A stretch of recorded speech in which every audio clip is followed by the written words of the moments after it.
Hello students, now I am discussing how can you write your project and how can you prepare your project. The name of your project is to determine the acceleration due to gravity using a simple pendulum.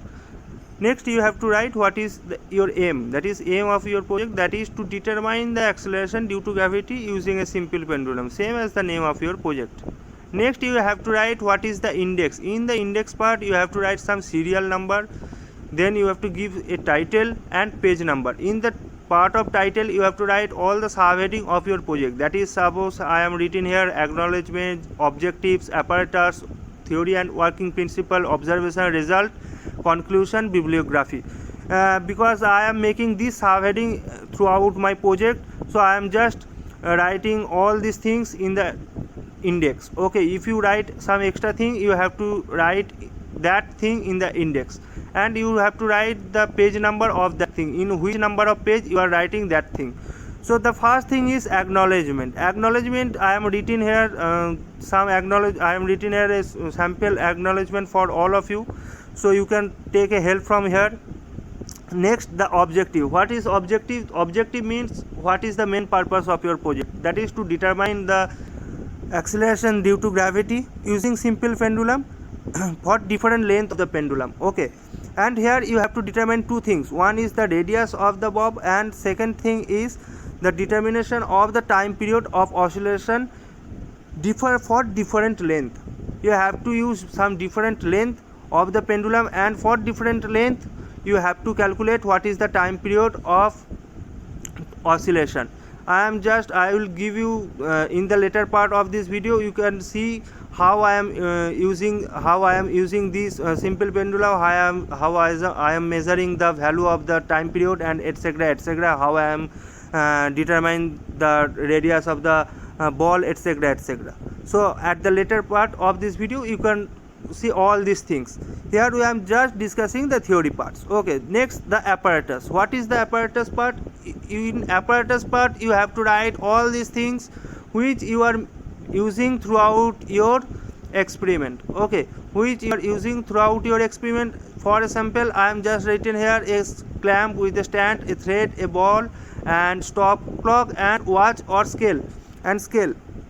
So that thing you can add some extra thing, or you can, if you don't think any of them, so you can remove that from your list. So after that you have to draw a diagram in your for your project, that is I am taking a sample diagram here. And one thing is very important here, you just see you have to take a small oscillation. Okay, because the theta may not be greater than 10 degree, it must be less than 10 degree. You have to conscious about that, that is the theta is always less than 10 degree. You have to conscious about that. Next thing is the length of the pendulum. What is the length of the pendulum? You can see that is the length of the thread here and the radius of the ball here. So if you add these two things, then you can easily calculate what is the length of the pendulum. So after that you have to write the theory. I am writing here the theory part for you. You can take help from here, or you can add some extra thing if you want to write related to this project. Next is working principle. What is your working principle? Working principle means what is the main mathematical equation are you using for this project, that is G equal to 4 pi square into L by T square. So that is the value. Using finding the value of L and T, you can easily find what is the value of G. Now next part is observation. In observation part you have to write the data which you have collected throughout your experiment. I will discuss this thing in the later part of my video, you can see from there. Okay, next is time period of oscillation. You can write what is the time period for 20 oscillation, then you have to write what is the time period for 1 oscillation. All these things, these two things, that is the how can you calculate the radius of the bob and how can you calculate the time period, will be discussed at the later part of this video. Now the next thing is calculation.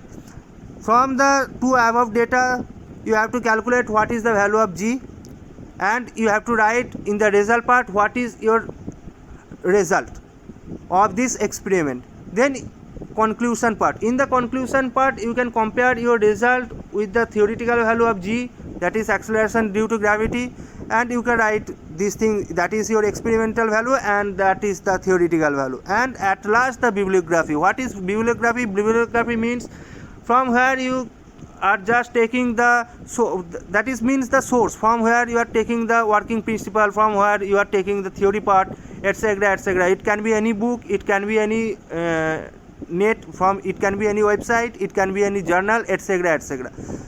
So in the next part I will discuss how you can measure your length of the your pendulum and time period of the pendulum and time period of the oscillation and radius of the ball.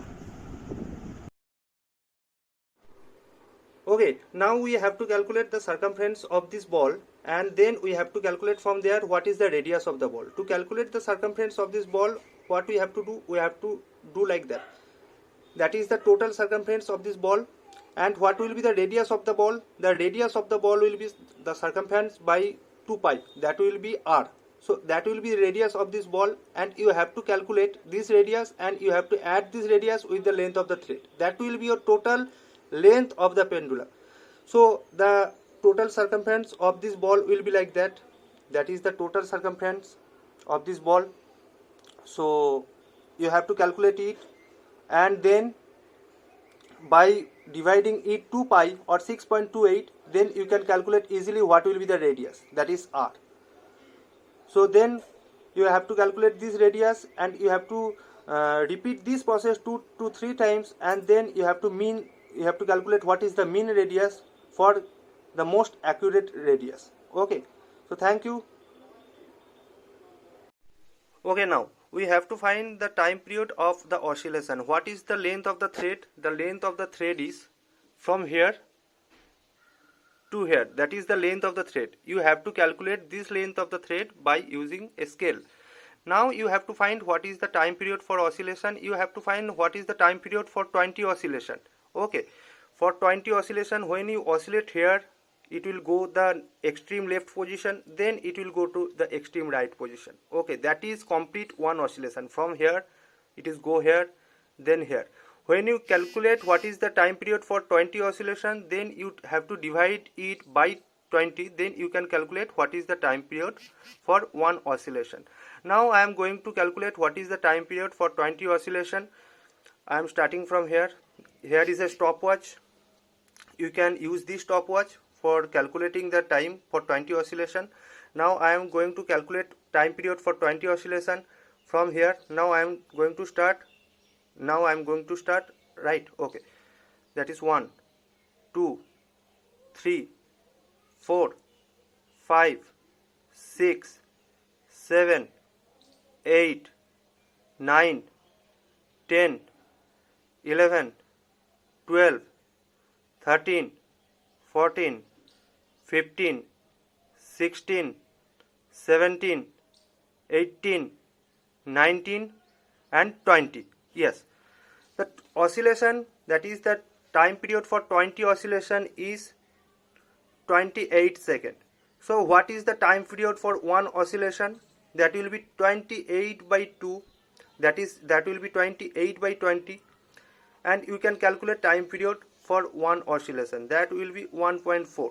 Okay, in this practical experiment we get the time period for one oscillation is 1.4, and this same process you have to apply for different length of the thread. This is one length of the thread, you have to increase this length, suppose 10 centimeters, then you have to apply the same process and you have to calculate what is the oscillation. This process you have to repeat 3 to 4 times, that is for different length, and you have to calculate what is the time period of oscillation for different length. Then you have to calculate what is the value of G. Thank you.